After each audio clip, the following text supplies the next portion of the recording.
Vishwa is among India's first multidisciplinary student-centered conclaves organized by students of IIT Pune. Kisan Divas is celebrated throughout the country on Chaudhry Charan Singh's birth anniversary to recognize his contributions to the agricultural sector and towards the welfare of farmers. My name is Karan Harshe and today I'll be hosting Mr. Dhaneshwar Bodke. Mr. Dhaneshwar Bodke, the founder of Abhinav Farmers Club, stands as a trailblazer in the realm of organic farming. His journey began with a deep-seated desire to make a positive impact on the lives of farmers. Inspired by the success story of a fellow agriculturalist, he made the bold decision to leave his job and commit to full-time farming. Located in Murshi, Pune district of Maharashtra, India, the Abhinav Farmers Club, under Mr. Bodke's leadership, has achieved national recognition for its contribution to organic farming. What started as a personal aspiration has evolved into a transformative initiative that has touched the lives of over 5 lakh individuals. The club's success is not merely measured in financial outcomes, but in the mass employment it has generated and the empowerment it has bestowed upon Indian farmers. Dhaneshwar Bodke's dedication and hard work have redefined the narrative surrounding agriculture in India. Through the Abhinav Farmers Club, he has not only created a platform for sustainable and organic farming practices, but has also played a pivotal role in empowering farmers to reclaim their rightful place in the economic landscape of our country. Good afternoon, sir. Welcome to this session. And how are you? I am fine. बोलिए. Okay, sir. Sir तो जो आपकी किसानों को मदद करने की humble इच्छा से शुरू हुआ अभिनव फार्मर्स क्लब, वो आज भारत में अनेक किसानों को लाभ पहुंचा रहा है. और आपकी अभी तक की जो जर्नी रही है उसके बारे में आप क्या कहना चाहेंगे?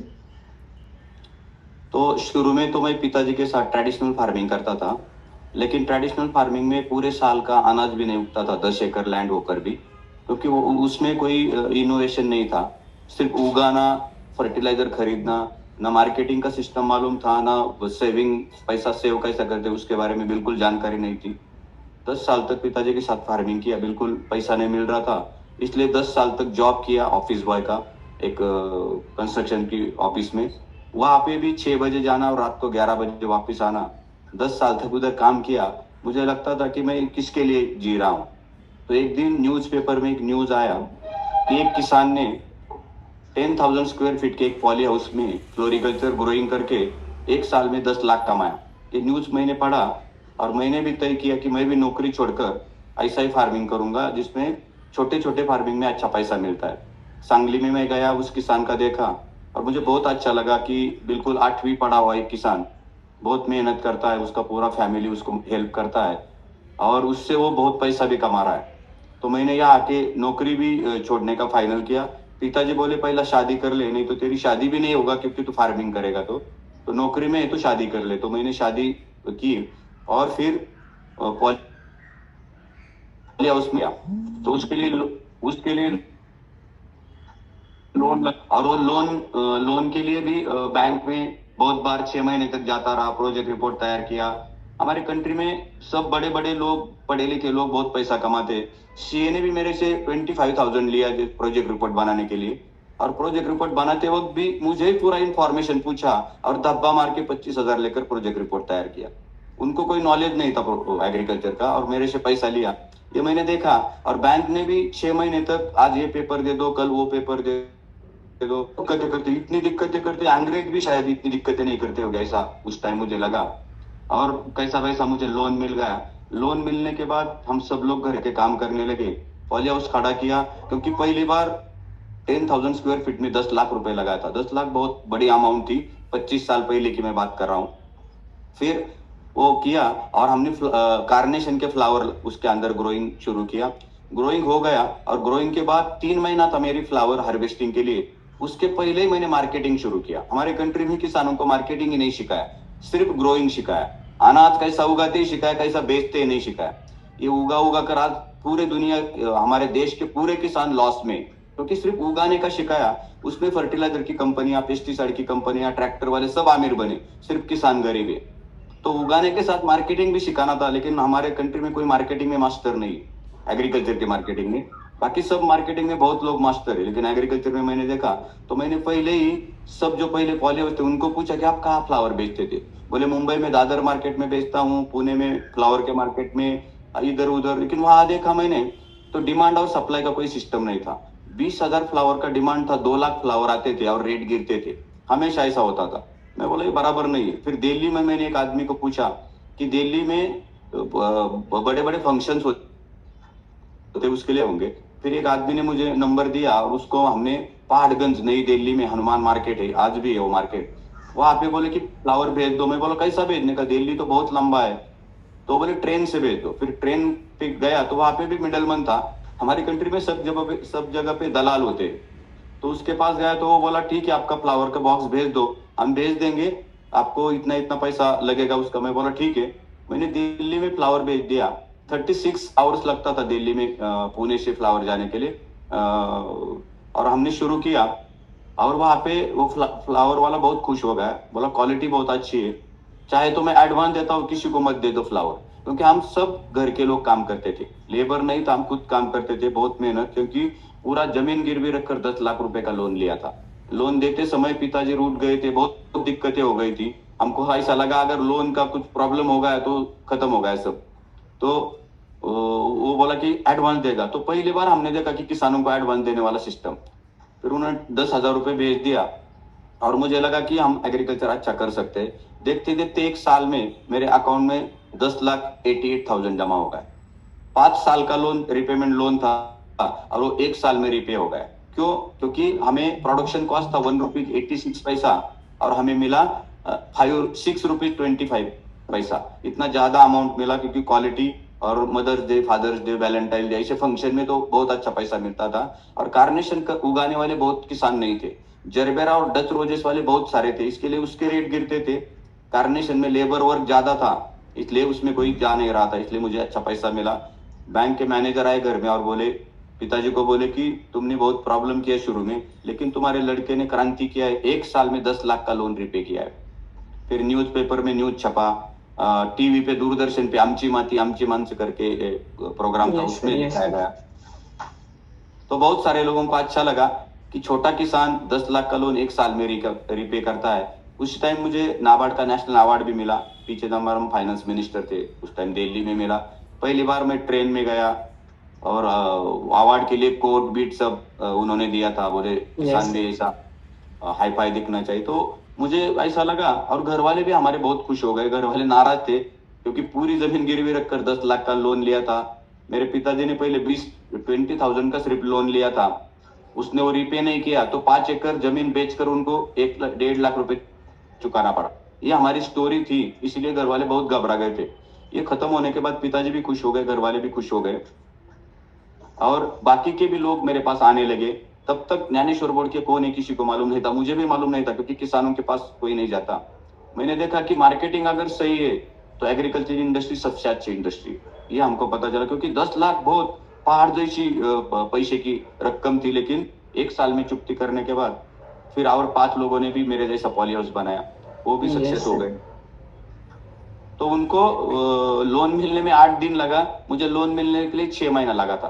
क्योंकि बैंक के पास मेरा पूरा रिकॉर्ड था। मेरा आज भी पूरा अमाउंट रोज आता है हमारा किसानों का, वो सब बैंक अकाउंट में चला जाता है। इसलिए बैंक को भी मालूम है ये कितना पैसा कमाते। अभी बैंक लोन देने में भी प्रॉब्लम नहीं करती। हमने आज तक 750 करोड़ का लोन आज तक रिपे किया है, इसलिए भी नेशनल अवार्ड मिला है ग्रुप को, कैनरा बैंक और अभिनव फार्मर्स क्लब को। तो ये है कि मार्केटिंग सही और काम सही होना चाहिए। सब लोग लेबर डिपेंड रहते तो लेबर में प्रॉब्लम, ये हमने देखने के बाद ये मुझे ऐसा लगा कि पूरा अकेले को मुझे बहुत काम था। आज इस किसान के पास जाएगा, वो दूसरे किसान के, तीसरे किसान के, और मेरे घर का क्वालिटी खराब हो गया फ्लावर का। तो घर वाले बोले आप घर में ही मत आना, उधर ही रहना, क्योंकि क्वालिटी खराब हो गया और पैसा भी कम मिलने लगा। और मेरे दिमाग में भी हवा घुस गई थी कि मैं बहुत बड़ा आदमी बन गया, क्योंकि रोज लोग मुझे बुला रहे। फिर एक मैनेजर ने बोला कि तू ये बंद कर, तू ग्रुप बना। फिर नाबार्ड ने अभिनव फार्मर्स क्लब नाम का 11 लोगों का हमने ग्रुप बनाया, अभिनव फार्मर्स क्लब। और अभिनव फार्मर्स क्लब बनाने के बाद मैंने जिम्मेदारियां बांटी दो लोग मार्केटिंग देखेंगे, दो लोग ग्रोइंग देखेंगे, दो लोग ट्रांसपोर्ट का देखेंगे और दो लोग इधर उधर किसी को इन्फॉर्मेशन देना है, गवर्नमेंट का सब्सिडी का स्कीम है, लोन है, उसके बारे में। तो जिम्मेदारियां बढ़ गई, मेरा काम बढ़ गया। इसीलिए ग्रुप में फार्मिंग होना बहुत जरूरी है। एक अकेला किसान कितना कर सकता है काम, सब जिम्मेदारी अकेला किसान नहीं कर सकता, और पूरे घर Correct, वालों sir. का साथ भी होना बहुत जरूरी है। तो ग्रुप हो गया अभिनव फार्मर्स क्लब, और फिर हमारा जर्नी ऐसे शुरू हो गया। शुरू में बहुत दिक्कतें छोटी छोटी आती थी, लेकिन ग्रुप है, किसी अच्छे लोगों के साथ बात करते हैं तो हम अगर अच्छा काम करेंगे तो अच्छे लोग मिलते हैं। बहुत Yes, sir. हमारे गवर्नमेंट सिस्टम में बहुत प्रॉब्लम्स आते हैं, क्योंकि कोई भी सब्सिडी लेना है तो उसके लिए भी बहुत चक्कर काटने पड़ते हैं, बैंक का लोन लेना है बहुत चक्कर काटने पड़ते हैं, क्योंकि किसानों को कोई हेल्प नहीं करता। क्योंकि किसान बोले तो सबने बोला ये ऐसा सिस्टम है, लेकिन आप अभिनव का पूरा स्टोरी बाकी के चैप्टर में जब सुनेंगे तब आपको पता चलेगा, जब तक किसान जिंदा है तब तक ही 140 करोड़ पॉपुलेशन खाना खाएगा। जिस दिन किसान काम नहीं करेगा किसी को भी खाना नहीं मिलेगा, गारंटेड। ना कंप्यूटर खाना तैयार कर सकता है, ना कोई साधु मंत्र डाल के खाना तैयार कर सकता है। Yes, sir. 100% किसानों को ही काम करना पड़ेगा। आज भी हम लोग 16 घंटा, 15 घंटा, 12 घंटा काम करते हैं, लेकिन इस काम से हेल्थ भी बहुत अच्छी रहती है और पैसे भी मिलते हैं रोज के। तो ऐसी जर्नी हमारी शुरू में ऐसी हो गई। फ्लोरिकल्चर में भी 2-3 साल में अच्छे पैसे मिलते थे। हमारा देखकर महाराष्ट्र में सब जन ने पॉली हाउस के और फ्लावर किया। दिल्ली का भी डिमांड और सप्लाई, डिमांड उतना ही था, सप्लाई बढ़ गया, फ्लावर के भी रेट गिर गए। हम लोग हारे नहीं, हम बोले क्योंकि आदत है ना प्रॉफिटेबल फार्मिंग करने की, तो हम बोले फ्लावर बंद करेंगे, पॉली हाउस नहीं बंद करेंगे। उसके अंदर का क्रॉप बंद किया और एक्सोटिक वेजिटेबल ग्रोइंग किया, broccoli, Chinese cabbage, celery, parsley, zucchini. क्यों किया? Okay, क्योंकि sir. वेजिटेबल रोज खाने का चीज है, फ्लावर खाने का चीज नहीं था। Mother day, father day, Valentine day और कोई डे, इस डे पे ही वो चलता है, बाकी 365 डेज क्या करेंगे। लेकिन सब्जी तो हर डे लगती है, हमारे ध्यान में आया, इसलिए हमने सब्जी ग्रोइंग किया और मॉल्स को सप्लाई शुरू किया। मॉल्स वालों ने भी 20 रुपए हमारा खर्चा था, प्रोडक्शन कॉस्ट 1 किलो का, और 100 रुपए देना शुरू किया। अच्छा मुनाफा होने लगा। लेकिन इंग्लिश वेजिटेबल हमारे कंट्री में बहुत कम खाते हैं, या सिर्फ 5 स्टार होटल में ही चलता है, बाकी चलता नहीं। तो उसका भी हमारा देखकर, न्यूज़पेपर में पढ़कर लोगों ने एक्सोटिक वेजिटेबल सबने शुरू किया, उसके भी रेट गिर गए। फिर हमने आज शुरू किया इंटीग्रेटेड ऑर्गेनिक फार्मिंग, जिसमें हम लोग 2 लाख से ज्यादा किसान अभी काम कर रहे हैं, जिसमें सब्जियां, धान, मिल्क और फ्रूट पूरा देशी गाय के, गौ माता के गोमूत्र और गोबर से तैयार करते हैं। कड़वा नीम के पत्ते और गोमूत्र भिगो के उसके स्प्रे करते हैं, और ये पूरा मटेरियल क्लीनिंग, ग्रेडिंग और पैकिंग करके होम डिलीवरी देते हैं। होम डिलीवरी देने के लिए हमारे पास 2.5 लाख महिलाएं, वुमेन सेल्फ हेल्प ग्रुप की महिलाओं को रोजगार नहीं था, 50 रुपए नहीं थे उनको बिजली भरने के लिए महीने का। आज वही महिलाएं सब कार में आकर सब्जी लेके जाती है और होम डिलीवरी का काम करती है। 50-60 हजार रुपए तो महीने का कमा रही। जिनके पास कुछ नहीं था, 1-1, 2-2 एकड़ लैंड लेकर वो हमारे साथ फार्मिंग भी कर रही और मार्केटिंग भी कर रही। ये सब ऐसा शुरू है। और जो हमारे लड़के, बहुत सारे लड़के इंजीनियर बने। इंजीनियर की पेमेंट पुणे में 15,000, 20,000 से ज्यादा नहीं है। Yes, हमारे सब लड़के अभी एग्रीकल्चर कर रहे हैं। कुछ लोग गाय संभाल के उसका दूध निकाल के पनीर, अम्रखंड, श्रीखंड बना के घर घर में दे रहे, लाख रुपए महीने का कमा रहे, बहुत सारे नेचर के साथ, गायों के साथ रहकर। कुछ लोग सब्जी, धान, मिल्क, फ्रूट का ऐप तैयार करके ये पूरे किसानों का मटेरियल इकट्ठा करके ऐप पे मार्केटिंग कर रहे। कुछ लोग छोटी छोटी मशीनरी बना रहे। लेबर के बहुत प्रॉब्लम है हमारे कंट्री में, सिर्फ एग्रीकल्चर में, बाकी सब जगह पे लेबर मिलता है, लेकिन किसी को भी फार्मिंग नहीं करना है। किसान के लड़कों को भी फार्मिंग नहीं करना है। आप जैसे पढ़े लिखे कॉलेज के स्टूडेंट को तो फार्मिंग करना ही नहीं। तो कैसा 140 करोड़ पॉपुलेशन को खाना खिला सकते हैं? हम कितना काम करेंगे? हम काम कर करके मर थोड़ी जाएंगे। अभी हमने भी फाइनल किया है कि जितना हमें लगता है उतना ही काम करने का। 140 करोड़ का गवर्नमेंट देखेगा, हम नहीं देखे तो कैसा हो जाएगा? लेकिन रहता नहीं, किसान खुद खाता नहीं लेकिन लोगों को खाना खिलाते। तो हमारे लड़के भी अभी पूरा एग्रीकल्चर में काम करे। लड़की एग्रीकल्चर ग्रेजुएट है, ऐप का इस्तेमाल करके खुद टेम्पो चला के सब्जी का मार्केटिंग कर रही है। मार्केटिंग का काम लड़कियां कर रही है और खेती में काम करने का काम लड़के कर रहे हैं। उनको 1 लाख रुपए की नौकरी ढूंढने की जरूरत नहीं है। हर लड़का 10-12 लाख रुपए साल का कमा रहा है, उसके पास खुद की कार है, माँ पिताजी को अच्छा संभालता है। बोलते हैं किसानों के लड़के को कोई लड़की नहीं देगा। हमारे सब लड़कों के लिए 100 बायोडाटे आए शादी करने के लिए। क्योंकि Okay, वो sir. प्रॉफिटेबल फार्मिंग करते हैं, उनके पास कार है, बंगला है, सब कुछ है, क्योंकि रोज पैसा आता है तो थोड़ा सा घर भी बनाया, रोज पैसा आता है कार भी लिया, क्योंकि कब तक किसान गरीब भूखा दरिंदर या ऐसा कब तक चलेगा। ये सब सिस्टम में अभिनव फार्मर्स क्लब एक अलग टाइप का भी काम कर रहा है। ऐसा हमारा शुरू का जर्नी था और शुरू ही ऐसा काम। Okay sir.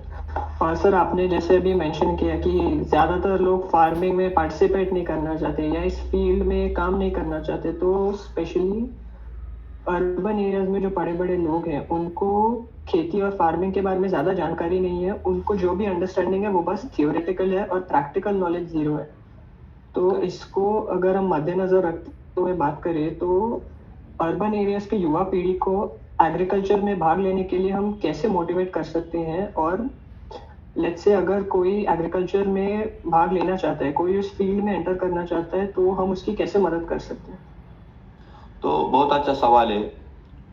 पूरा के पूरा गांव में जो लोग रहते लड़के किसान के, वो पढ़े लिखे हैं, उन्होंने फार्मिंग ही करना चाहिए, क्योंकि नौकरियां उतनी नहीं है, लेकिन फार्मिंग में बहुत लोगों की जरूरत है। लेकिन कैसा फार्मिंग? Smart farming. गधे जैसा फार्मिंग नहीं करेंगे, हॉर्स जैसा करेंगे। Horse Yes. 15 मिनट में 3 करोड़ जीतता है रेस में, और गधा 16 घंटा काम करके 300 रुपए कमाता है। तो उसको गटर में छोड़ते हैं खाने के लिए, और हॉर्स के लिए बादाम काजू खाने के लिए होता है। इसके लिए हॉर्स जैसा अगर काम करेंगे, स्मार्ट वर्क, जैसे कि मशीनरी से फार्मिंग करेंगे, बिल्कुल लेबर नहीं है, तो हमारे कंट्री में सबसे ज्यादा पॉपुलेशन है, लेकिन जिनको काम नहीं चाहिए ऐसा बहुत पॉपुलेशन है। इसलिए छोटी छोटी मशीनरी बना सकते हैं किसान के लड़के। फिर पॉली हाउस जो कंट्रोल फार्मिंग है, बारिश आए तो भी कोई प्रॉब्लम नहीं, ठंडी आए तो भी कोई प्रॉब्लम नहीं है।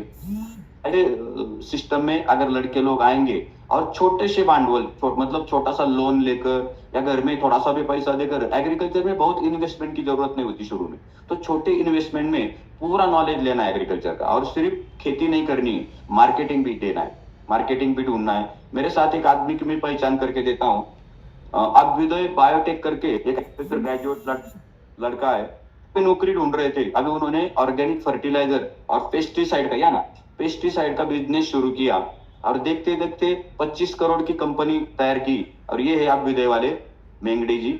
मैं इसलिए पहचान करके दिया क्योंकि इस जनरेशन ने इस फील्ड में भी आने का चांस है। इन्होंने बहुत कष्ट उठाया, बहुत घूमे ऑल ओवर इंडिया में मार्केटिंग के लिए, लेकिन आज पूरा सेटअप है, 300-400 लड़के उनके फैक्ट्री में काम कर रहे हैं, और देखते देखते एक उद्योगपति बने, मतलब इंडस्ट्रियलिस्ट बने। एग्रीकल्चर में भी इंडस्ट्रियलिस्ट होने चाहिए ना। हम लोग घूमने के लिए यहाँ राजस्थान आए, यहाँ पे हम लोग माउंट आबू में 77 एकड़ पे ऑर्गेनिक फार्मिंग शुरू किया है, उनका यौगिक फार्मिंग। तो उसके लिए हम लोग आए थे, ये और हम लोग उनके साथ। तो यहाँ पे सब देख भी रहे, और थोड़ा सा योग प्राणायाम और मेडिटेशन भी कर रहे हैं, क्योंकि किसान रोज काम करता है, एकदम दिमाग में ये पूरा कीचड़ होता है, तो थोड़ा सा उसको फ्रेश करने के लिए साल में 2-3 बार हम लोग आते हैं, और पूरा या माउंट आबू में फ्रेश होकर वापिस काम करते, क्योंकि सबको पैसे के साथ सेटिस्फेक्शन भी चाहिए। तो सेटिस्फेक्शन यहाँ मिलता है और पैसा तो खेती में मिलता है। तो बहुत सारे यंग जनरेशन को बहुत सारा चांस है एग्रीकल्चर में, सब लोग नौकरी के पीछे भागते, इसलिए उधर फ्रस्ट्रेशन है। अभी अच्छी नौकरी नहीं मिली, पढ़ाई अलग टाइप की और नौकरी अलग टाइप की, तो लड़के इनको थोड़ा सा प्रॉब्लम आता है। लेकिन मैं विनती करता हूँ सब आपको, यंग जनरेशन को, एग्रीकल्चर में आइए। 100% जब तक आदमी जिंदा है तब तक चलने वाला है बिजनेस है, इसमें कोई स्लैक सीजन नहीं है। आपने कोरोना में देखा होगा सबने, सब लोग ऐसे ही बैठे थे, सिर्फ हम लोग काम कर रहे थे, और सब 140 करोड़ पॉपुलेशन को इम्यूनिटी बढ़ाने का खाना हम लोग खिला रहे थे। सिर्फ आप सब लोगों ने डॉक्टरों के सत्कार किए, नर्सेस के किसानों का नहीं किया। डॉक्टर गोली देने के समय क्या बोलता है मालूम है? पहला खाना खाओ, बाद में गोली खाइए। तो खाना किसान का होता है, तो पहला किसान, बाद में डॉक्टर, ये भी होना बहुत जरूरी है। सब लोगों ने ऐसा ही सब लोगों को माना है। एक दिन हम लोग, अभी इंडिया के सब किसान एक साथ हो गए, 2 महीना हम लोग तैयार करेंगे और खुद खाएंगे, चलेगा क्या? आपको नहीं बेचा तो क्या खाएंगे बाकी का पॉपुलेशन? तो मेरी आप सबसे भी विनती है, जितने आप लोग यंग जनरेशन है, पढ़े लिखे, ज्यादा जितना हो सकता है आप एग्रीकल्चर में आइए। एग्रीकल्चर में जिम को जाने की जरूरत नहीं है, जिम का पैसा बचेगा या उल्टा पैसा मिलेगा, हेल्थ भी अच्छी रहेगी, रोज आपको ऑर्गेनिक खाना मिलेगा, जिससे आपकी उम्र 100 साल तक बढ़ेगी। आज क्या होगा, 100 साल की उम्र 60 में 40 में दिक्कत आती है। लड़कों को अटैक आ रहे हैं, 25 साल के लड़कों को शुगर और बीपी की बीमारियां, 16 महीने के लड़के को शुगर की बीमारियां शुरू। इसका सबका रीजन है केमिकल का खाना। तो हम और आप सब यंग जनरेशन मिलकर अगर अच्छा खाना उगा के हमारे पूरे देश के लोगों को खिलाएंगे और उनकी हेल्थ अच्छी करेंगे और उनका 100 साल तक लेके जाएंगे तो किसको नहीं अच्छा लगेगा। इसलिए आप सब लोगों ने भी इस फील्ड में आने के लिए यंग जनरेशन की जरूरत है। Yes sir. और सर जैसे आपने कहा कि हमारे देश में जो सबसे ज़्यादा परसेंटेज ऑफ पॉपुलेशन है वो एग्रीकल्चर में काम करती है, लेकिन ऐसा होने के बावजूद भी एक इंडियन फार्मर की इमेज हमारे यूथ के अनुसार एक मुश्किलों से गुजरने वाले और मुश्किल से रोजगार करने वाले आदमी की तरह है। लेकिन हम ये जो परसेप्शन है जो कि स्पेशली अर्बन एरियाज में बहुत काफी हद तक पाया जाता है, इसको हम कैसे बदल सकते हैं? तो उनके कंसेप्ट बदलना पड़ेगा, क्योंकि हमारे कंट्री में ट्रेडिशनल फार्मिंग के बहुत जोर देते हैं। दूसरा, हमारी जो यूनिवर्सिटीज है वो सिर्फ थेरोटिकल पे ज्यादा जोर देती है। 80% प्रैक्टिकल होना चाहिए एग्रीकल्चर में। थेरोटिकल क्या है, थियरी में क्या मजा है, जब तक किसान प्रैक्टिकल काम नहीं करता तब तक खेती नहीं होगी। आप लोग कागज पे फार्मिंग करते हैं, इसलिए प्रॉब्लम है।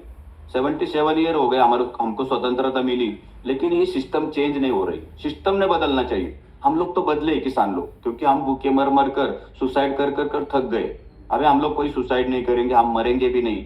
आप लोग सिर्फ हमारे से परचेस कीजिए खाना। इसीलिए गांव में लोगों को अच्छा सिखाना पड़ेगा, प्रैक्टिकल काम करना पड़ेगा। फ्री में कुछ देने की जरूरत नहीं। आप लोग सरकार गवर्नमेंट जो है वो गरीब को अनाज देते, धान देते, सोलर लाइट देते फ्री, इसलिए गरीब हमारे पास काम के लिए आने के लिए तैयार नहीं। आप फ्री में क्यों दे रहे हैं उसको? फ्री में देना है तो सिर्फ किसानों को दे दो। हमारे देश में सिर्फ किसान गरीब है। हम लोग 20 रुपए खर्चा करते हैं सब्जी को, 6 महीना पसीना बहा के काम करते हैं, और जब बेचने को जाते हैं लोग बोलते हैं 20 रुपए, जैसे हमें 20 करोड़ बलाई से हमारे साथ लैंग्वेज यूज करते हैं। इसीलिए लोगों को अवेयरनेस क्रिएट करना बहुत जरूरी। उनको अनाज समझकर खाना नहीं सिखाना है। उनको बोलने का ये मेडिसिन है, मेडिसिन खाता है 10-10 लाख का, जिससे बॉडी खराब होती है, ये क्यों नहीं खाते लोग?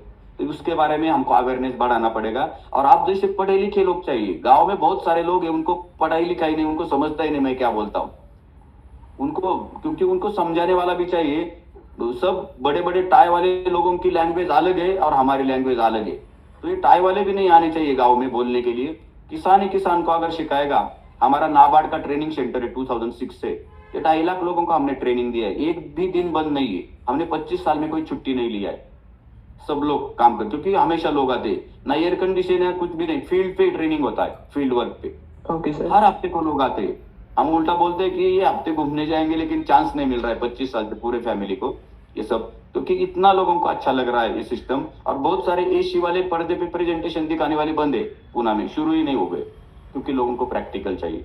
तो मेरे आप सबसे इसमें भी है कि गाँव में सिखाने के लिए जाने के लिए प्रैक्टिकल होना बहुत जरूरी है। ये बड़े बड़े लोग बोलते हैं ऐसा होना चाहिए वैसा, तो आप क्यों नहीं आपका फार्मिंग करते? बड़े बड़े लोगों ने भी 1-2 एकड़ में अगर प्रॉफिटेबल फार्मिंग करके दिखाया तो हम भी काम करेंगे अच्छा, क्योंकि रोल मॉडल चाहिए हमारे जैसे। हम अभी अलग अलग जगह पे रोल मॉडल तैयार कर रहे हैं। ओके सर, और आपने जैसे शुरुआत में भी कहा था कि हमारे देश में ट्रेडिशनल फार्मिंग पे बहुत ज़्यादा फोर्स है और फार्मिंग को हमेशा एक ट्रेडिशनल एक्टिविटी की तरह देखा जाता है। लेकिन जैसे जैसे पॉपुलेशन बढ़ रहा है, समुदाय बढ़ रहा है, आपके अनुसार जो नई पीढ़ी के आइडियाज़ हैं और जो नई इमर्जिंग टेक्नोलॉजी है वो एग्रीकल्चर के भविष्य को कैसे आकार दे रहे हैं फ्यूचर में? बहुत अच्छा सवाल है। जो यंग जनरेशन पढ़े लिखे लड़के हैं, किसानों के लड़के, वो खेती करना नहीं चाहते, सिटी में जाकर 15-20 हजार में कुछ भी काम करते, उसके लायक नहीं होता है तो भी काम करते। वो लड़कों ने अगर छोटी छोटी मशीनरी बनाई, जैसे कि कैंची है, पावर वीडर है, हमारे लड़के इंजीनियर बनकर पावर वीडर बना रहे हैं, हाइड्रोपोनिक फॉडर बना रहे हैं, जो गाय के फॉडर का खर्चा बहुत कम होता है और 19% प्रोटीन से उसके अंदर। उसके बाद बायोगैस है। बायोगैस से हर महीने 2 सिलेंडर मिलता है और 400 लीटर स्लरी मिलता है। उस स्लरी के थ्रू हम घर घर में ऑर्गेनिक फार्मिंग करते हैं, बिल्कुल केमिकल का फर्टिलाइजर खरीदने की जरूरत नहीं। मतलब 2 गाय की गोबर से जो फर्टिलाइजर तैयार करता है वो 3,50,000 का फर्टिलाइजर साल में तैयार होता है। 20,000 का सिलेंडर, तो 3,50,000 से 4 लाख रुपए हर साल सिर्फ 2 गाय के गोबर से जो फर्टिलाइजर तैयार होता है उसका इस्तेमाल कर रहे, क्योंकि केमिकल का खरीद नहीं रहे हम लोग, गाय का इस्तेमाल कर रहे। ऐसे सिस्टम में अगर लड़के लोग आएंगे तो फर्टिलाइजर की इंडस्ट्री चलेगी, मशीनरी की इंडस्ट्री चलेगी। दूसरा है ऑटोमेशन। हम इधर है राजस्थान में और पूना में हमारे पंप अपने आप शुरू होते हैं, अपने आप बंद होते हैं, फर्टिलाइजर और पानी अपने आप जाता है, क्योंकि सिस्टम लगा है ना। इंजीनियर लड़के हैं ना घर में, पूरे Yes, sir. इंजीनियर किसी कंपनी को अमीर नहीं बना रहे, खुद के किसानों को उसके बाप को अमीर बनाने का काम ये लड़के कर रहे हैं और वो भी अच्छा पैसा कमा रहे। ऐसा नहीं कि वो पैसा नहीं, 8-10 लाख रुपए साल का, और क्या चाहिए। ना कोई शुगर का बीमारी है, ना कोई शराब पीता है, सुबह से शाम तक काम करता है, बहुत खाना खाता है, रोज उसको अलग अलग टाइप की सब्जियां मिलती है, फ्रूट मिलता है, पनीर मिलता है घर का, दूध मिलता है, छाछ मिलता है, फ्रूट मिलता है, ये सब मिलेगा। तो ये जरूरत है सिस्टम में आने की। तो लड़कों को ऐसे छोटे छोटे उद्योग इंडस्ट्री कर सकते हैं, क्योंकि आप किसी के पास काम पे जाएंगे लेकिन आपके पास 100 लोग काम पे है, तो आप 100 लोगों की जिंदगी चलाएंगे, तो आप हो गए उद्योगपति, इंडस्ट्रियलिस्ट। Yes, sir. ऐसा काम लड़कों ने होना जरूरी है और पढ़े लिखे लोग इस फील्ड में चाहिए। Okay sir. सर, और आपने सरकार को मेंशन किया था, तो हम ऐसा देखा है कि हमारी सरकार बहुत बार कर्जा देती है किसानों को ताकि उन्हें ज्यादा वोट मिल पाए, लेकिन ये कभी भी एक लॉन्ग टर्म सोल्यूशन की तरह वायबल नहीं होता। तो आपके अकॉर्डिंग सरकार किसानों की सच्ची मदद करने के लिए क्या कर सकती है? सच्ची मदद करने के लिए किसानों को कोई सब्सिडी की, कोई कर्जा माफी, ब्याज माफी की जरूरत नहीं। किसानों को चाहिए पानी, बिजली। अभी सोलर की बिजली तो उम्मीद है बहुत सारे लोगों को, हमको भी 500 पंप मिले सोलर के, उसकी बहुत जरूरत है। दूसरा, अच्छे रास्ते चाहिए और घर घर में अवेयरनेस क्रिएट करना चाहिए गवर्नमेंट ने कि किसानों से मटेरियल खरीदे।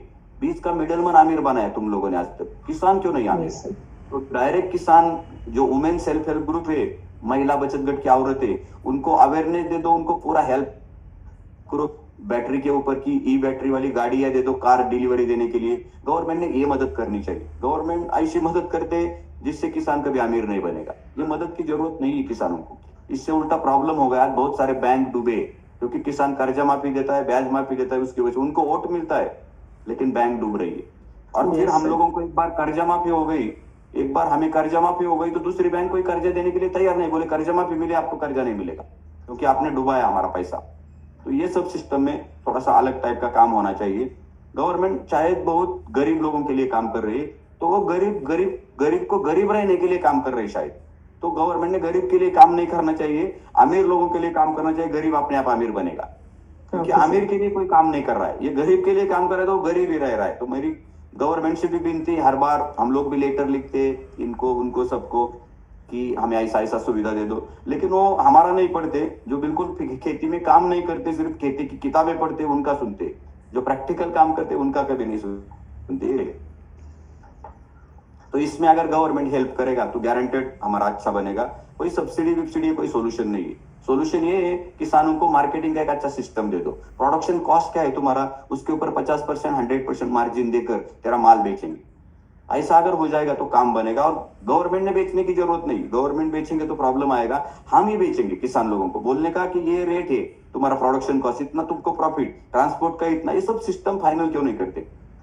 फाइनल होना बहुत जरूरी। इतनी यूनिवर्सिटीज है हमारे पास, ये यूनिवर्सिटियां लोग करेंगे क्योंकि यूनिवर्सिटी में बहुत अच्छा काम हो रहा है, अच्छा कर रहे सब साइंटिस्ट। मैं अभी अकोला यूनिवर्सिटी में, परसों मेरा लेक्चर है इसी के ऊपर, ये सब सिस्टम Okay, के sir. ऊपर। और यंग जनरेशन के लिए ही हम लोग अभी यंग जनरेशन के लिए बहुत काम कर रहे हैं, क्योंकि यंग जनरेशन ही आगे का 140 करोड़ पॉपुलेशन को खाना खिलाने वाला देवदूत है या अन्नदाता है। लेकिन उनके लिए और उनको टीचिंग के लिए, उनका माइंड सेट करने के लिए एक अलग अलग टाइप के प्रोग्राम होने चाहिए, क्योंकि यंग जनरेशन बहुत बिगड़ रहा है। शराब में बहुत लोग लड़के जा रहे हैं, पार्टियां हो रही है गाँव गाँव में, इसकी दिक्कत से बहुत प्रॉब्लम आ रहे हैं। हमारे 2.5 लाख किसान है, 2.5 लाख किसान शराब नहीं पीता, मीट भी नहीं खाते, और हमारे सब लड़के भी बिल्कुल शराब में नहीं, सूप पीते हम लोग 14-15 टाइप का, छाछ पीते हम लोग, मतलब बहुत सारी शरबतें पीते हैं और लोगों को भी पिलाते। तो उससे हमारा पैसा भी मिलता है और लोग भी खुश होते, बोल के जी बहुत अच्छा लगा, हमारा पूरा डाइजेशन सिस्टम अच्छा हो गया। ऐसा बहुत सारे, अच्छा खाना दिया तो लोग उल्टा आपको अच्छा कहेंगे। Yes sir. सर, ये काफी अच्छी बात है कि आप स्पेसिफिकली यंगर जनरेशन पे फोकस कर रहे हैं, क्योंकि that is the future. And यही यंगर जनरेशन आगे जाके जिस भी फील्ड में एंट्री लेगी यही जनरेशन देगी, तो ये काफी अच्छी बात है। और एक प्रश्न था कि किसानों के प्रॉफिटेबल ना होने का एक कारण है कि वो केवल खेती से पैसे कमाने का ट्राई करते हैं, लेकिन जो खेती के साथ साथ बाय प्रोडक्ट्स होते हैं उसको पूरी तरह इग्नोर कर दिया जाता है कुछ जगहों पे। तो ये बाय प्रोडक्ट्स को हम कैसे इफेक्टिवली यूज कर सकते हैं ताकि ज्यादा पैसे कमाए जा सके? बहुत अच्छा सवाल है ये भी। किसान क्या करता है, एक ही क्रॉप करता है। समझो टोमेटो वाला टोमेटो ही उगाता है, उस टाइम बहुत टोमेटो ग्रो होती है, मंडी का डिमांड है 20 टन का और टोमेटो जाता है 200 टन, तो रेट गिरेंगे ना, क्योंकि उसको मालूम ही नहीं क्या Yes. डिमांड है क्या सप्लाई है, बिल्कुल मालूम नहीं। तो ये गलती है, किसानों ने ये काम करना चाहिए, 25 टाइप का वेजिटेबल ग्रो करना चाहिए। 2-3 टाइप के वेजिटेबल के रेट गिरते हैं और 10-12 के बढ़ते हैं, तो उसको कोई बढ़ा और कोई कम होगा, कोई प्रॉब्लम नहीं। ये होगा। फ्रूट में भी 20-25 टाइप के फ्रूट उगाना चाहिए, दूध भी करना चाहिए, धान भी करना चाहिए। हमारे कंट्री में फूड कोई खाता नहीं। मैं 40,000 पेटी मैंगो का बेचता हूँ पूना में, लेकिन 40 मैंगो पल्प के डब्बे नहीं बेच सकता। हमारा देश फ्रेश खाने वाला देश है, तो प्रोसेस फूड के बहुत सारे महाराष्ट्र में हमने इंडस्ट्री देखी, सब बंद है। शुरू हो गया, 2 करोड़ लगाया और बंद हो गई, क्योंकि प्रोसेस Okay, फूड sir. खाते नहीं। हमारे कंट्री में फ्रेश की बहुत जरूरत है, तो यंग जनरेशन ने शुरू में फ्रेश में आना बहुत जरूरी है, क्योंकि खर्चा भी कम है। प्रोसेस फूड के लिए बहुत सेटअप लगाना पड़ता है, मशीनरी खरीदनी पड़ती है, ब्रांडिंग करना पड़ता है, ये करना पड़ता है। इसमें बहुत लोग अमीर बनते हैं, किसान नहीं, बाकी के लोग अमीर बनते हैं, मार्केटिंग वाले, ये वाले। तो ये 77 ईयर से प्रोसेसिंग करके सब लॉस में है। फ्रेश फूड उगाओ और लोगों को बेचो, गारंटेड उसमें पैसा है। कुछ लोग मार्केट मशीनरी बनाओ, उसमें पैसा है। छोटे छोटे ऑटोमेशन बनाओ, उसमें पैसा है, क्योंकि पढ़े लिखे लोग वो बना सकते हैं। हम लोग पढ़े लिखे नहीं है, तो हम खेती कर सकते हैं, लेकिन मशीनरी नहीं बना सकते, ऑटोमेशन नहीं बना Yes, सकते, sir. हाइड्रोपोनिक पाउडर का यूनिट नहीं बना सकते, बायोगैस नहीं बना सकते, स्प्रे बैटरी वाले स्प्रे पंप नहीं बना सकते। तो ये काम आप कर सकते हैं। और फ्रेश फूड बहुत इंपॉर्टेंट फूड, लेकिन वैरायटी अलग अलग टाइप की। Okay, और sir. पूरा होम डिलीवरी, बिल्कुल मंडी में कुछ बेचने का नहीं, घर घर में जाकर। एक किसान को 20 कस्टमर चाहिए। किसी डॉक्टर के पास जाएंगे, हमारे देश के डॉक्टर लोग है ना बहुत अच्छे डॉक्टर लोग, अभी हमको बहुत कस्टमर दे रहे। डॉक्टर साहब मुझे बोलते कि बोलती कि हम गोलियां नहीं खाते, गोलियां लिख के देते, हम तुम्हारा सब्जी खाते। तो डॉक्टर ने Okay, बोल दिया sir. तो कोई भी आदमी खरीदने के लिए तैयार होता है। तो हमारे देश के डॉक्टर लोग बहुत अच्छे, जो किसानों को अच्छा मार्केट देने के लिए तैयार है। ओके सर, तो आप जो ऑर्गेनिक फार्मिंग पे फोकस कर रहे हैं वो डॉक्टर्स के थ्रू रेकमेंड हो रहा है और उससे आपका काफी फायदा हो रहा है? करेक्ट। Okay sir. सर, और आपने शुरुआत में बोला डॉक्टर था। है, हाँ डॉक्टर है, उसमें सरकारी ऑफिसर भी है। हमारे वहाँ पे बीडीओ होते हैं, तहसीलदार होते हैं, जिला अधिकारी होते हैं, कलेक्टर, ये सब लोग भी खरीद रहे हैं, हमको अच्छा बिजनेस भी दे रहे हैं। जिसमें आईटी जैसे फील्ड में नौकरी करने वाले लोग, आईटी नहीं कोई भी फील्ड में काम करने वाले इंजीनियर है, एडवोकेट है, ये सब लोग भी अभी अच्छा परचेस कर रहे हैं। उनकी परचेसिंग पावर भी बढ़ रही है और उनको लगता है कि हमारे पास पैसा है, लेकिन वो पैसा इस्तेमाल करने के लिए 100 साल तक जीना चाहिए ना, इसलिए अभी अच्छा खा रहे हैं। यस अभी खाने के लिए खर्चा कर रहे हैं। मैं एक ही बात आपको बताता हूँ, हमारे कंट्री में चप्पल और शूज जो है ना, वो एसी से खरीदते हैं। चप्पल और शूज एसी से खरीदते हैं और खाना रास्ते से खरीदते हैं। ये कितना गलत है। खाना Yes, हाइजीनिक होना correct, चाहिए ना, खाना हाइजीनिक में चाहिए। चप्पल रास्ते पे खरीद पे पहनो ना, उसमें क्या है, वो तो टॉयलेट में वही पहनने की, काऊ शेड में वही पहनने का है।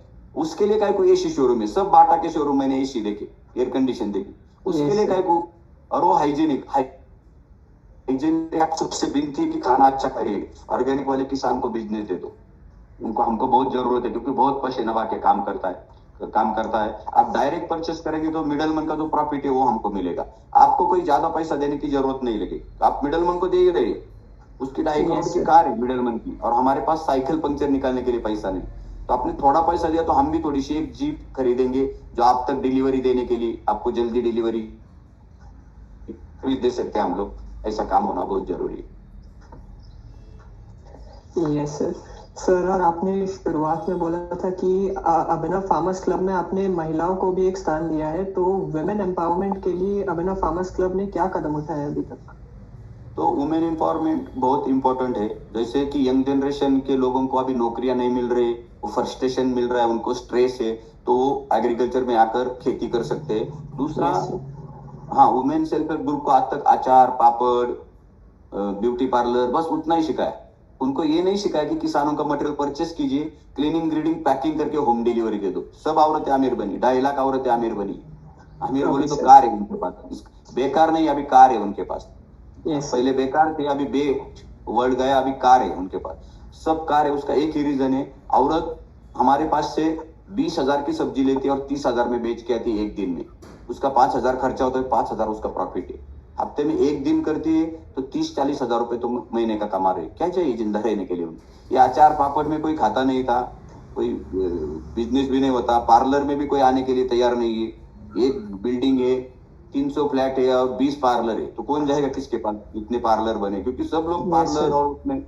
तो ये इंडस्ट्री में women self help group cleaning grinning और मार्केटिंग का काम करेगी और हम किसान लोग फार्मिंग करेंगे। ये दो जिम्मेदारियां गवर्नमेंट हमारे ऊपर देते और उसके लिए जो भी हेल्प करना है वो गवर्नमेंट अगर करते तो एक भी किसान भूखा नहीं रहेगा और एक भी इंडिया हमारे देश का आदमी 140 करोड़ पॉपुलेशन बिना कैंसर के और बहुत हेल्दी रहेंगे, खाना भी अच्छा मिलेगा, बीमारियों के लिए बहुत खर्चा हो रहा है वो भी उनका कम हो जाएगा और हमें भी रोजगार मिलेगा, हम भी अमीर बन सकते हैं। हमको कोई कर्जा माफी, ब्याज माफी या सब्सिडी की कोई जरूरत नहीं लगेगी। Yes sir. और सर आपने अभी तक हमने देखा है कि अभिनव फार्मर्स क्लब है, उसने अभी तक बहुत कुछ हासिल किया है कि जो फार्मर पहले गरीब था और उसकी कोई मदद करने के लिए नहीं था, आज उसके लिए कोई है, उसके पीछे खड़ा है ताकि वो उसकी सहायता कर सके। और आज के दिन उसमें 1,56,000 किसान इन्वॉल्व है और ये नंबर जो है रोज बढ़ता जा रहा है। तो आपके फ्यूचर प्लान्स और गोल्स क्या है इस क्लब के साथ? हमारा तो ये है, अभी हम लोग क्या करते हैं, कोई भी किसानों को हमारे जैसा फार्मिंग करना है तो सैटरडे संडे उसको सिखाते हैं, कोर्स होता है हर सैटरडे संडे हर जगह पे महाराष्ट्र में, और सिखाते हैं। सीखने के बाद उसको व्हाट्सएप ग्रुप पे लेते हैं, पूरा जिंदगी भर उसको जो भी प्रॉब्लम आएगा वो व्हाट्सएप पे डाल दीजिए, उसका सोल्यूशन देते हैं हम लोग अभी मास्टर है ना, 25 साल से 1 एकड़ से 10 लाख कमा रहे हैं, इसका मतलब मास्टर है। लोगों को 10 एकड़ में नहीं मिल रहा है, वो 10 हम लोग 1 एकड़ से कमा रहे हैं, इसका मतलब हम मास्टर है। हम 100% प्रॉफिटेबल फार्मिंग उनको सिखाते और उनसे करवाते। दूसरा है कि मिक्स क्रॉप लेते, ये इसको रेट नहीं मिला तो उसको मिलेगा, उसको नहीं मिला तो इसको मिलेगा। हम लोग भी खरीदी करने परचेस करने आते हैं मेरे पास, तो आपको अगर वैरायटी में देता हो तो आप 500 रुपए का खरीदते, मेरे पास एक ही वैरायटी तो आप 20 रुपए का खरीद कर मेरा 2 घंटे का टाइम खराब करते। यहाँ पे आप 500 रुपए का खरीदते, अब 2 घंटा भी मैं आपको देने के लिए तैयार है। दिन भर में मैं 4-5 लोगों को भी खाना खिलाता हूँ, तो मेरा 2,500-3 हजार का रोज का बिजनेस होता है। 2,500-3 हजार बोले तो महीने का लाख रुपए इंटू 12 किया तो 12 लाख होता है। जो सॉफ्टवेयर इंजीनियर का भी पैकेज उतना है, वो 16 घंटे में स्ट्रेस लेकर पैसा कमा रहा है। यहाँ पे कोई स्ट्रेस नहीं है, उल्टा लोगों को अच्छा देकर 2-4 घंटे में उतना ही पैसा किसान भी कमा सकता है। ऐसा हम लोग सब उसको सिस्टम देते, मार्केटिंग में पूरा हेल्प करते। हमारा खुद का ऐप है अभिनव कार्ट पे हम लोग उसको सिखाते कि ऐसा ऐप हम तेरे को लिंक देंगे, ऐप पे तुम्हारी सोसाइटी का ऑर्डर ले और मार्केटिंग करो। डायरेक्ट मार्केटिंग किया तो मिडलमैन का जो प्रॉफिट था वो हमको डायरेक्ट मिलता है, बाकी कोई सिस्टम ही नहीं है। गारंटेड किसान डायरेक्ट मार्केटिंग में अमीर बन सकता है। Okay sir.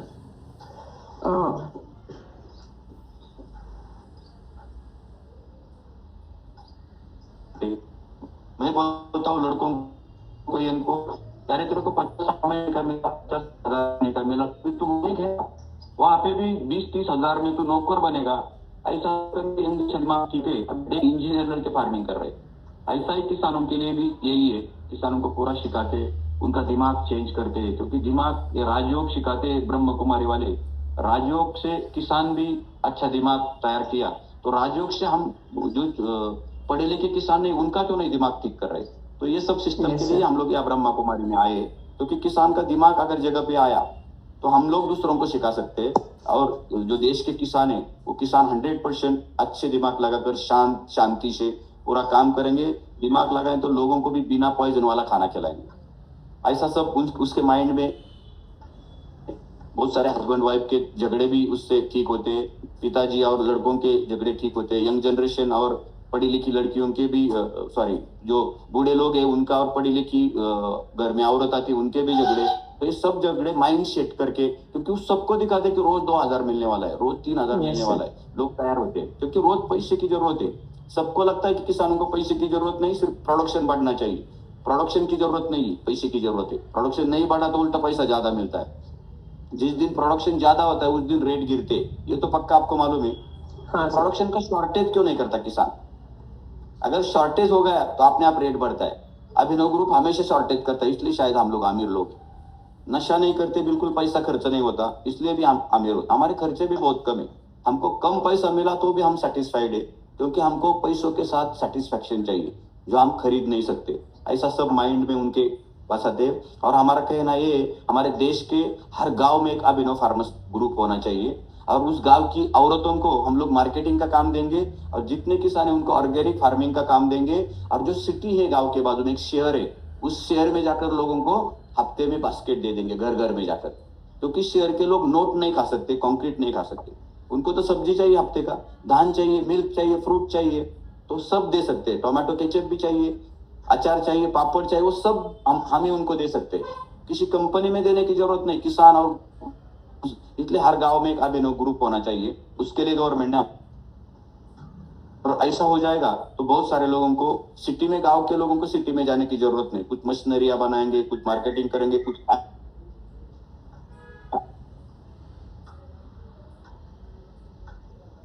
एक सिर्फ नहीं होगा, इसके साथ लोग हमारे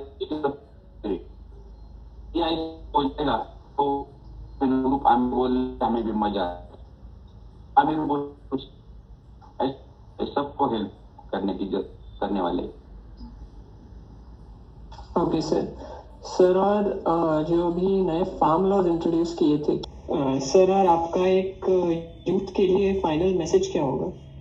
यूथ के लिए ये मैसेज होगा कि यूथ को नौकरी के लिए कोई जो किसान के लड़के जिनके पास थोड़ा सा भी फार्मिंग खेती है तो वो हम उसको पूरा गाइड करेंगे, क्योंकि यंग जनरेशन अभी यूथ ना बहुत स्ट्रेस आ रहा है नौकरी में भी, तो बहुत सारी सुसाइड भी हो रही है अभी पढ़े लिखे लोगों की, घर में झगड़े होते हैं, बॉस का झगड़ा, तो स्ट्रेस की वजह से शुगर की बीमारियां बढ़ रही है, बहुत सारे लोगों को अटैक भी आ रही है। तो एग्रीकल्चर में आप लोग आइए, 100% एग्रीकल्चर में शायद नौकरी से थोड़ा पैसा कम मिलेगा, लेकिन सेटिस्फेक्शन नौकरी से 10 गुना ज्यादा मिलेगा। तो मेरी विनती है कि एग्रीकल्चर में आइए, कौन सा भी एग्रीकल्चर, जैसा हमारे मेंगड़े साहब आपको दिखाया, आप भी दे, उन्होंने फर्टिलाइजर का कारखाना डालकर 200-300 लोगों को रोजगार दिया। ऐसा भी आप लोग कुछ भी काम कर सकते हैं, लेकिन एग्रीकल्चर में आपको आना है। उसके लिए मैंने ज्यादा से ज्यादा यूथ के ऊपर बात किया, क्योंकि आप भी यूथ है जो मेरे साथ बात करते हैं। बहुत सारे मैंने पिक्चर भी देखे, और 4-5 दिन से बात हो रही है आपके साथ, तो यूथ के लिए आपका चल रहा है। यूथ को 100% हम लोग पूरा दिशा भी देंगे और पूरा हमारा मार्गदर्शन भी होगा, क्योंकि हम लोग अभी पुराने फार्मर है ना, काम करते हैं। तो आप लोगों को भी, अच्छे यूथ को भी इस फील्ड में आने की जरूरत है। प्रोसेसिंग में जाइए, फ्रेश में जाइए, मशीनरी में जाइए, बहुत सारे ऑटोमेशन में जाइए, सब में आपको अभी जरूरत है, क्योंकि हमारी 800 करोड़ पॉपुलेशन है ना वर्ल्ड का, उसको खाना ही लगेगा, दूसरा कुछ नहीं लगेगा। खाना नहीं तो लोग नहीं रहेंगे। कोई अभी कोई लैब नहीं बनी कि जो मट्टी डाल दिया और कैबेज बाहर आया, कॉलीफ्लावर बाहर आया, ऐसा कोई नहीं होगा, वो हमको ही काम करना पड़ेगा। इसलिए आप सब लोग यूथ को एक विनती है, आप आइए यार, गवर्नमेंट भी हेल्प कर रहा है और हम भी करने के लिए तैयार है। Yes sir. सर आपसे बात करके एग्रीकल्चर के बारे में बहुत कुछ जानने को मिला, और उसका क्या इकोनॉमिक पोटेंशियल है वो जब प्रैक्टिकली एनालाइज करके देखो आपके थ्रू, तो सच में समझ आता है कि अच्छे से इन्वेस्ट किया जाए एग्रीकल्चर में तो जीडीपी में भी बहुत ज्यादा बूस्ट मिल सकता है देश को। और जो प्रैक्टिकल नॉलेज आपके तो पता चला, वो शायद किसी बुक या फिर इंटरनेट पे मिल सकता है। तो सर आपसे आज बात करके हमें बहुत अच्छा लगा, and we were honoured to talk to you. Thank you so much sir. Thank you.